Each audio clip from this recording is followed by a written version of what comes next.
It's Wednesday, August 30th, 2017. Our panelists today, Jonathan Breckenridge, he's an engineer on Redstone Arsenal, and Frank Ward, he is a legal expert. I'm Dale Jackson. You're watching Yellowhammer TV live.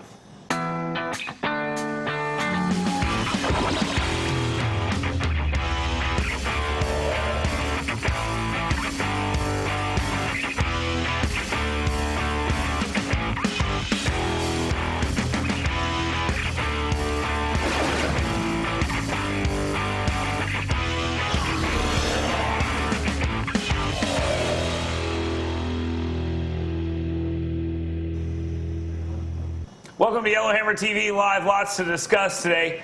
Tropical Storm Harvey rages on, and there's tons of politics surrounding that. Jefferson County, they may have figured out how to handle this Confederate/slave issue, and we're also going to talk a little bit about the Alabama Senate race. Let's go ahead and get right to it. Let's get to the headlines.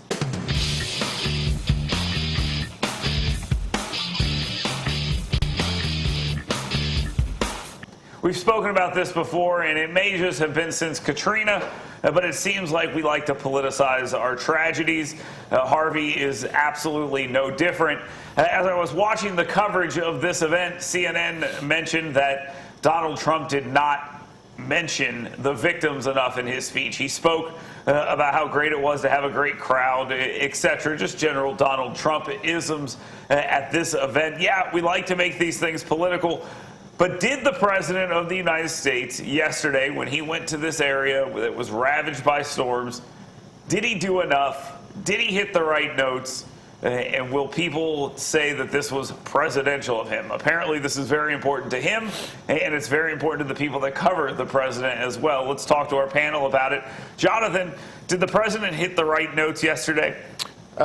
Yeah, because the notes that matter are the fact that FEMA's there. FEMA's doing their job. They've got the funding that they need right now to be able to do what they're doing, and they're pulling people out of the water. That's what matters. Okay, so you think it's less about what he says and how this is going to be perceived, but more about what he does. Absolutely. Okay, and at this point, Governor Abbott in Texas seems to be praising him.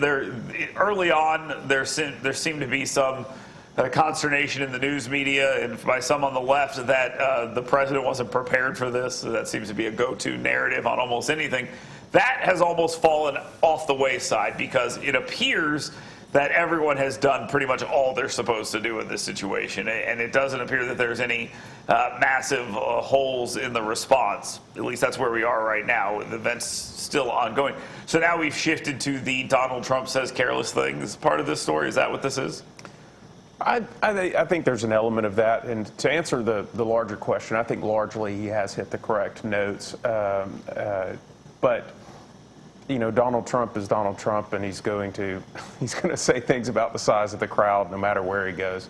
I guess the bigger question is how long can he continue to hit the right notes before he goes off? Well, at least he didn't go out there and hand out like electoral maps and things like that and talk about his victory. But, you know, I watch this kind of stuff, and people who watch this program or listen to my program or follow me on Twitter and Facebook, I'm not a huge Donald Trump fan, okay? I voted for the guy. I want him to succeed. But when I see stuff like CNN asking questions on their primetime news coverage of did Donald Trump show enough empathy, the implication being that he possibly did not show enough empathy, like he somehow didn't care about these people, or we're talking about Melania's shoes because she wore high heels or a hat that said FLOTUS on it. It just seems like the media has speaking of the right note, has a one-note response to everything Donald Trump does. Or have they hit the right notes? So they're hitting the same note over and over again, which is no matter what President Trump does, it's wrong. And they're going to find something wrong to complain about no matter what the issue is, whenever they can. And the fact that it's so weak of an attack right now is because he is doing the things right. So I think a good thing to look at going forward is when the media is attacking Trump and those attacks are very weak, he's doing the right thing. Frank, when we talk about doing the right thing, and I talk about the media, they're all over this thing. This is definitely a media event, pulling people out of the water, these kind of things. But they weave in our politics in this. We want to find the people doing the wrong thing. But it looks like really the only person in any government on any level, and there's some question about this, that muffed this at all was the mayor of Houston. And he's sort of been given a pass on this. Do we see more politics come out of this, or have we got past that part and we're on the human side? Hopefully we've reached peak politics. I would like to address something Jonathan said that I think is true, but put a twist on it. yes, the media does go after Donald Trump a lot, and sometimes you end up with situations like this where it's overblown. Yeah. The thing is, he's so ridiculous that if your default mode is to go after Trump, you're going to be right about 90% of the time. And you're going to have a ton of information. He's going to give you a ton of things. Say, like, as he stands in front of a bunch of people who were there for hurricane stuff, he starts talking about what a great crowd it is. Now, there's more to this. He was in Corpus Christi, in Austin. He wasn't in the hurricane-ravaged area, so he wasn't speaking to people who were like shivering in the cold. Right. And there were counter-protesters that showed up at this thing. It's amazing. Nobody counter-protested Obama going to Hurricane Sandy or anything Bush did with Katrina. Nobody counter-protested. It's just we're in a very weird place where you're counter-protesting an event about hurricane recovery. So let's move past that. Back to the state of Alabama, Luther Strange, Roy Moore. There's a fourth poll out. The first two polls showed a 13 to I think 19% gap with Roy Moore at the top. Then we had a Senate Leadership Fund poll put out by allies of Luther Strange that showed a statistical dead heat. And now we have yet another one out of a Pennsylvania-based Harper Polling that says Moore has 47% of the vote, while Strange has 45% of the vote. I looked at the original election polls. Is there any way that Roy Moore picks up only 5% and Luther Strange comes out of nowhere and picks up 15%? Are we to buy? I hate the fake polls, rigged news, fake polls, whatever it is. I hate that stuff. But it just seems like a very odd difference in where we appear to be and where we are. What do you think? So I don't like either one of these two guys. Let's just make that very clear up front. So I think people are looking at this and they're trying to find the lesser of two evils. And I think that they are seeing Moore as maybe not necessarily the best thing for the state of Alabama economically. So you think that helps it close the gap? I think it does. I think there is a bump that's happening right now. People are starting to realize that, it was nice to vote for Roy Moore in the first election, but now it's kind of real, so we've got to make a good choice that's really going to make millions of dollars of ads have been spent over the last couple of days that are now going to start running. They're running today, and they're hitting more specifically on talk radio and on cable news. It's actually kind of weird. HGTV, Comedy Central, stuff like that. They're actually spending a bunch of money on this. They're hitting him on the foundation stuff that we heard about before, and they're hitting him on being removed from office, costing the state millions or a bunch of money. Frank, does that close the gap? I mean, this is a Republican primary. There's no crossover voting. If you didn't vote in this first one, you can show up. Can you close the gap that much with ads like these? I guess it's possible. I think it's unlikely that's going to happen. And I think even these polls that show a statistical dead heat, they still show Moore out a few points. And I think the one you were referring to a minute ago has a 4% margin of error. Yeah. So you could still end up with a gap of like 8, 9, 10 percentage points. And undecideds in this are kind of a strange thing to look at because there isn't a bunch of unknowns. During the primary, you could have been like, I don't like Strange, I don't like Moore, but I know them. So I'll look at Pittman, I'll look at Brooks, I'll look at some of these other people. In this one, you got two guys everyone should know. So you got that 8% in this poll that's undecided. It just seems like yeah. So that poll also shows that even though people know who they are, nobody likes them. Right. Because that poll shows a 60% unfavorable rating for both of them. Yeah. I mean, that's insane. And by the way, and that's amongst Republicans, and that right there is why I don't buy it. I don't think Moore has 60% unlikable rating amongst Republicans. Here's my thought. I'm going to vote for the person with the best record and the best chance of being removed from office. Okay, John, we'll get to that. Maybe you can talk about that at the end of the program with your biggest story of the day. All right, let's move back to a hurricane or tropical storm Harvey. Joel Osteen, you want to talk about a religious guy who I think is getting savaged for absolutely no reason. This guy was drugged all over social media over the last 24 to 48 hours because his church didn't do enough. And it appears that this is the textbook definition of fake news. All the things that happened or allegedly happened never happened. He never shut his doors to people. There weren't people pounding on his door trying to get in, and him sitting there eating, eating cake while they were being washed away by the floods. I mean, why did this spread like this? Was this story just one of those things that was too good to be true for the people who don't like organized Christianity or even prosperity gospel as it is, Frank? Well, I think there's a valuable lesson to be learned here from both sides when it comes to our innate biases. I think it's a prime example of what psychologists call confirmation bias. When you see a story, and there are a lot of people, by the way, and they're not just on the left, who aren't big Joel Osteen fans. Well, prosperity gospel is not a popular thing by the people who don't follow it. So there are a lot of people who didn't have great opinions of Joel Osteen to begin with. And psychologically, as humans, it makes us feel good. It's like getting a little cookie that rewards you when you read a story. Like, I got it right. I was right all along. Right, that fits in with your narrative. So what happens? People see that, and they post it. And it seems like it started out almost kind of as a very viral thing, that someone posted a question, and then it grew like that. So I think the lesson that can be learned from this is if it feels good, doubt it. Yeah. So when you read something and you go, oh, that seems like it's right. I knew it. That's when little alarm bells should be going off in your head, and you should go, maybe I should take a closer look at this and see if this actually is true. My response from the very beginning of this was as follows. He has no record of doing anything wildly unethical or wrong. Ignore the prosperity gospel side of it, whether you like that or not. Nor the $12.5 million house. No, again, his flock willfully handed that money over I don't want to spread fake to news. him and said, get us closer to God. I mean, forget about whether or not you believe that that's legitimate or not. There's no history of wronging people, fraud, any of these other things. So it didn't make any sense to me that this guy would be sitting there saying, screw these people. It just doesn't make any sense. If anything, it would help him sell more books and make him more popular if they had the.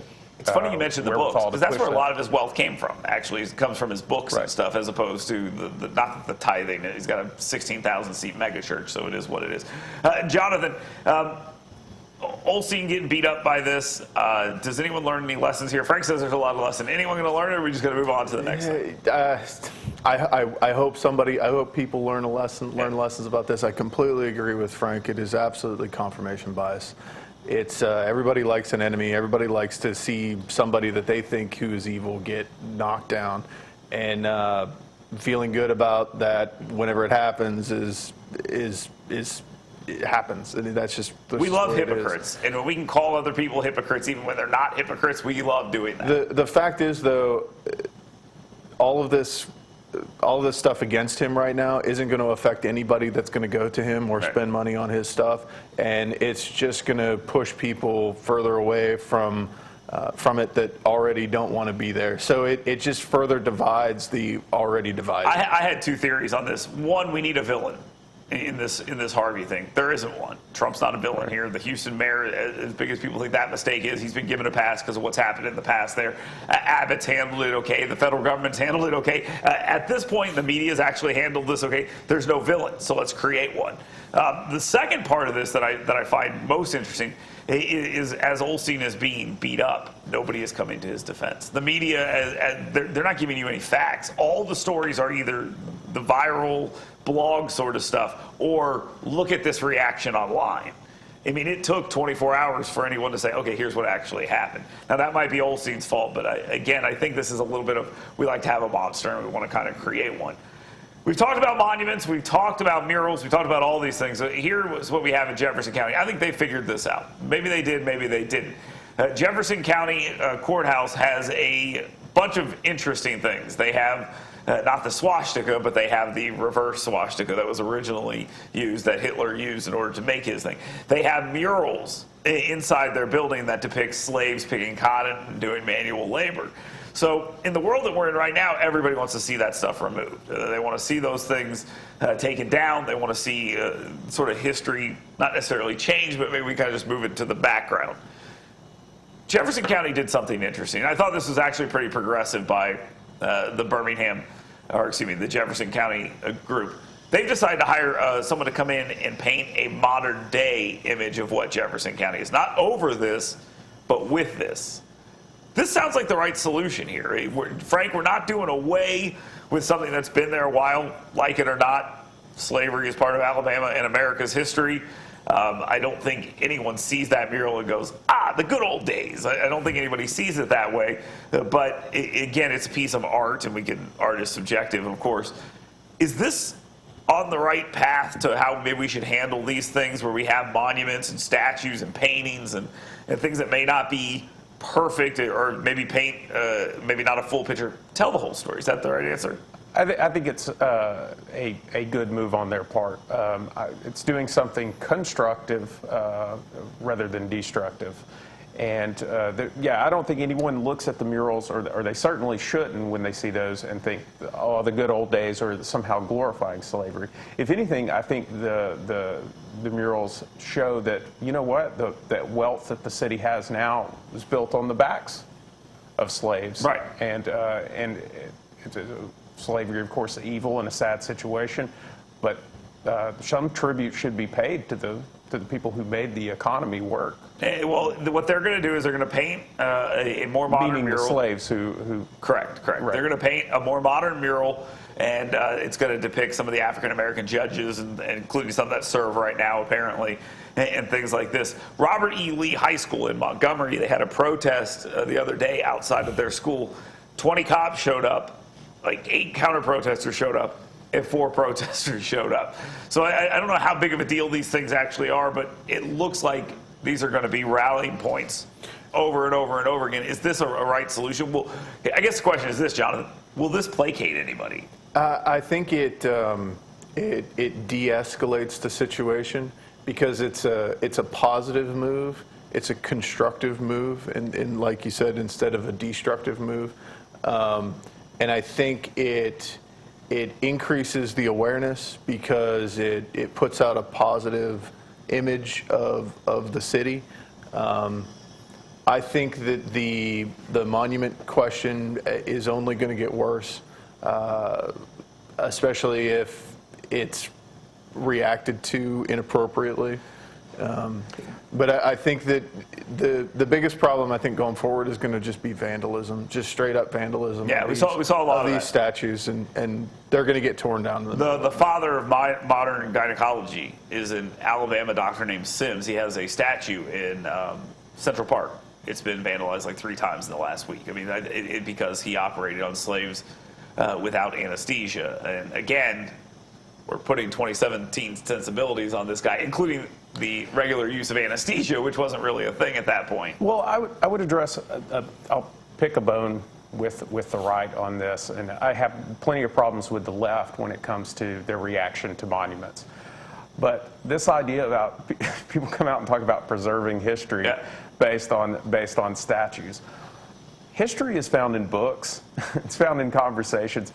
Nobody ever. Now, maybe someone was inspired to go look up history, but or read about it. But this idea that people know their own history and understand it, which they should. The idea that they have and we're suddenly erasing it, I think, is wrong. Well, I agree with that as well. I also teach it in school. Right. I agree. I think it's also a little ridiculous to take something that's been outside the courthouse for 100 years in Madison County, and it's not a monument necessarily to any individual that did anything. It's a monument to people, and I think that that's a little. Well, I hear that perspective. So, and here's the other thing, is that these monuments have been up for hundreds of years, and so 6 months after Trump's elected, everybody's upset about it. I mean, that's what I'm seeing. There's a couple of things. Granted, people have probably been upset about it before, right? But nobody's showed up at these things to tear them down. Nobody's put ropes over these statues and yanked them off of it.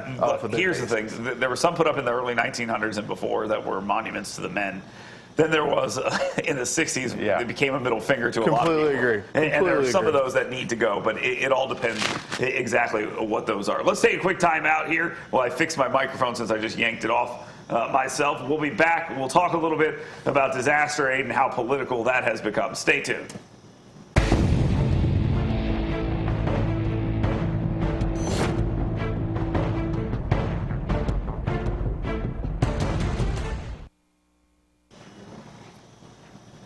Welcome back to Yellowhammer TV Live. Every time we have a natural disaster, we politicize it. We've already discussed that, but it's not nearly over because now we have to talk about how we're going to fund the cleanup. Hurricane Katrina went on for a long time, and some would argue that they still haven't recovered. And now we have this situation in Houston. Almost, I think they said 30% of the city itself is underwater. We are looking at billions upon billions of dollars and years upon years. Everyone says we'll be there 5 to 10 years cleaning this up. The question is, how political does this get?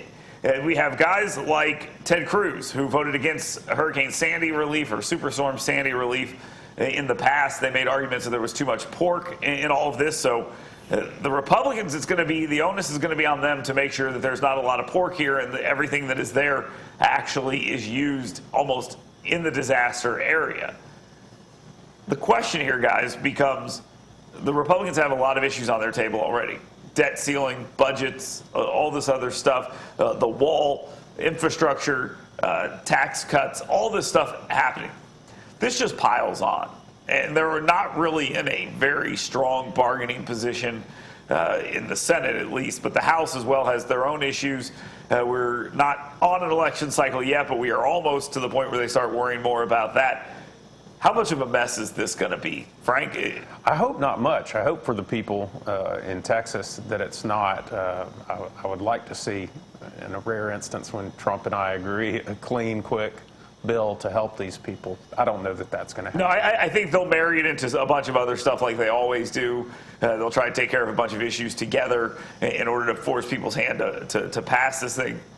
Ted Cruz getting killed for his boat during Superstorm Sandy, because now here we are in his state, and what's he going to do about that?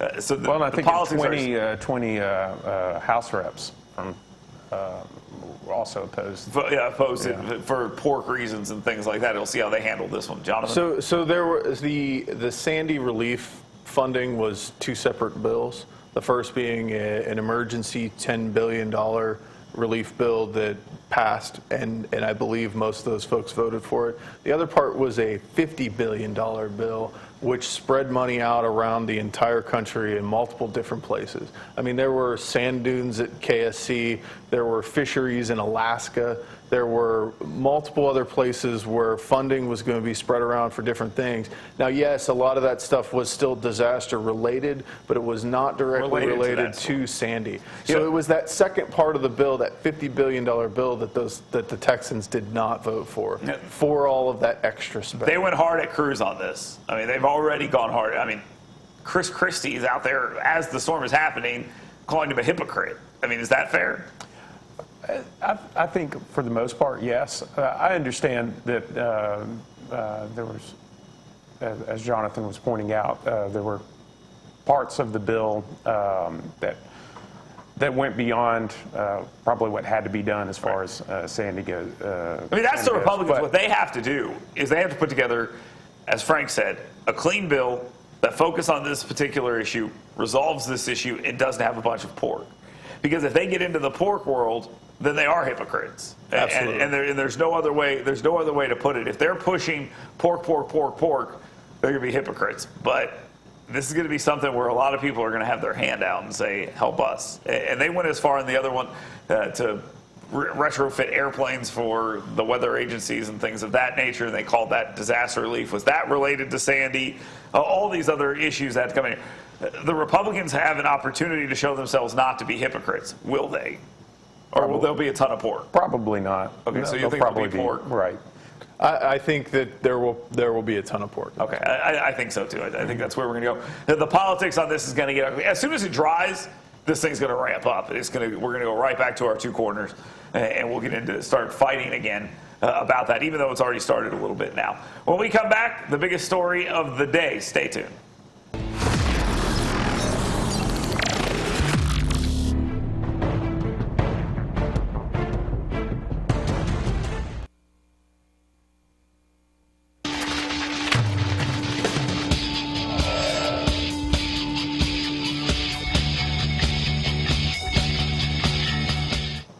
Welcome back to Yellowhammer TV Live. Let's get into today's biggest story. What's important to you today, Jonathan? So the biggest story for me today is August 20th, which was a couple of days ago, and September 5th, which is a few days from now, will mark the 40th anniversary of the Voyager 1 and 2 launches. And those spacecrafts are currently traveling at 30,000 miles per hour and are 10.7 and 12.9 billion miles away, respectively. These are the farthest spacecraft that that Earth has ever sent out into orbit. Frank? Much more lowbrow. There is a brewery in Austria that is doing something that I think is a lovely idea. They're building swimming pools and filling them with beer. And for 200 pounds, whatever that turns out to be in dollars, you can spend an hour in one. You can go swim in the governor's pool for free. All you got to do is ask her. The most important story for me today, Nancy Pelosi denounced Antifa, putting a bunch of pressure on other Democratic politicians to do so. It'll be interesting to see whether they start denouncing this violence as well. We'll be back tomorrow right here on Yellowhammer TV Live.